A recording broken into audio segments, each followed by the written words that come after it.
What's up, good people? Thank you for tuning in. Today, I will be starting my first Gen Wealth Builders interview series. It's going to be a series of interviews where I interview other first generational wealth builders, have them talk about their money story and their wealth building journey. And what better way to start off with my own personal story and my wealth building journey. So if you want to learn more about my background and my journey, make sure you stay tuned.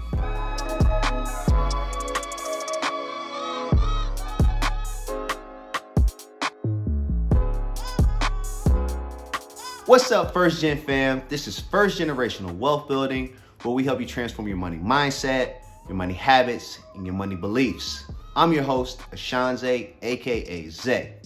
And today I am kicking off my First Gen Wealth Builders interview series. And as I said, I'm gonna start with my own personal story and my wealth building journey. Now, before I give you guys my background and my journey, of course, I need you to do me that quick favor of please subscribe to my channel. Make sure you like this video so we can get this to other first generational wealth builders like ourselves. And without further ado, let's get into my story. So what was my experience with money growing up? I grew up in what was basically a single parent household. We lived paycheck to paycheck. Mom worked 2 to 3 jobs to make sure, me and my sisters were well provided for. But at the same time, like most Americans, we were living, below average standards. I mean, it didn't feel like it to us growing up, but, it was definitely that struggle. Another thing, as far as just growing up with money, we didn't really talk about money in the household. I mean, if we did, it was a bit of a sore subject.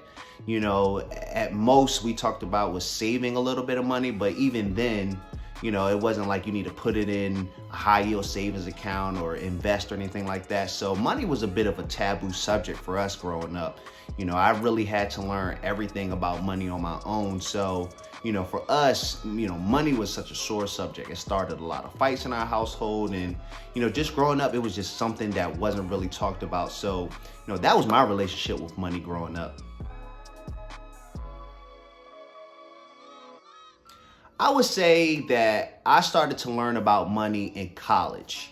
After I graduated high school, I did spend a year at a small college, but then I transferred to my alma mater, VCU. But when I got there, I immediately had to live off campus. So I had to get a job, I had to pay rent because, student housing, it was a lottery and I didn't get picked. So I started to learn about money then. But even in college, I was the typical college student. I made sure my bills was paid, but other than that, it was trips. I was spending money going out and partying. And so when I graduated, I didn't really develop any good money habits. So when I got my first job, I was still living that bachelor college lifestyle. And so I was pretty much living paycheck to paycheck, even though at that point in time, I was like 22 making 40,000 and at that point I really could have set myself up to be in a much better position than I am today. But, that's when I really started to learn about money.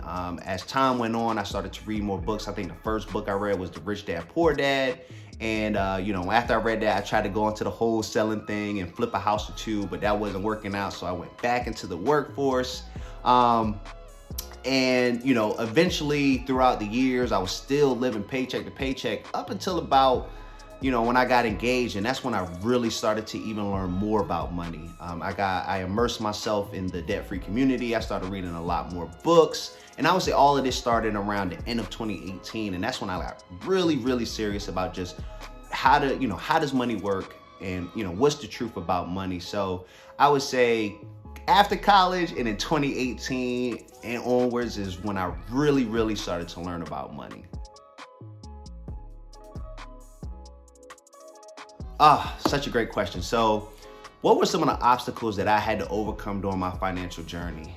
Number one, and I'm gonna be very transparent here, I had a bit of a gambling addiction. Probably around 2017, I had just landed my first 6-figure job. And again, I was still sort of living that paycheck to paycheck lifestyle. However, I was making a lot more money now. So I had a lot more, surplus income or disposable income. And they had recently built a MGM casino right down the street from my house. And so I was betting it all on black. Let it roll, baby. And it cost me a lot. So, one of the obstacles that I had to overcome was just understanding that gambling and getting quick rich, that's not how you build wealth. And so I really had to retool my mind and my mindset to say, you know what, that money I was spending at the casino, I could have been putting that in the stock market and really making some real money. I think that was, an obstacle I had to get over. I'd say another obstacle was just my spending habits. I was definitely a little careless with how I spent money. I would have a budget, but at the same time, because I budgeted, if I went over, I would just say, okay, well, I'm gonna put, I'll just transfer this over here, or, really I was, robbing Paul to pay Peter. That's basically what I was doing. And, those habits were not leading me down a path of building wealth and saving money. So, I would say beating that gambling addiction and then just getting my spending habits under control were definitely some financial obstacles that I had to overcome early in my journey. So what is my relationship with money now? My relationship with money now is a beautiful one. I value money. I know the value of money. I have adopted an abundance mindset, so I no longer have that scarcity mindset of, how am I going to get my next dollar? Because money is something it's always flowing. It's a continuous cycle. Money comes and goes. And so now that I understand how money works, I would say my relationship with money is one of abundance. It's one that I value. It's one that I spend time on. I say me and money, we have a great relationship right now. And, so overall, I'd say my relationship with money right now is absolutely perfect. So my plan to build wealth is pretty simple. Starting with number one, I plan to take advantage of all my tax advantage investment accounts or my retirement accounts. So that's going to be my 401k and my IRAs, making sure that I max those out or get close to maxing those out. Once I do that, my plan is to take the rest of my surplus income and do a 60-40 split. 40% I'll put in a brokerage account and do some more investing in the stock market. And with 60%, I'm gonna let that build up until I have enough for a down payment on a rental property. And the plan is just to continue to do that until I retire and acquire as many rental properties as possible and let, my 401k, my IRA, and my brokerage money just keep compounding over the years. So, throughout my journey, what I've learned is to make wealth building simple. And for me, that's all I really need. That is what's going to satisfy me. That's what's going to make me content. And it's an awesome plan. I mean, what is it? I believe 60% of millionaires are made through real estate. And so my plan is pretty simple. Just invest in the market and acquire some rental properties that eventually I hope to cash flow when I retire. So pretty easy, simple plan.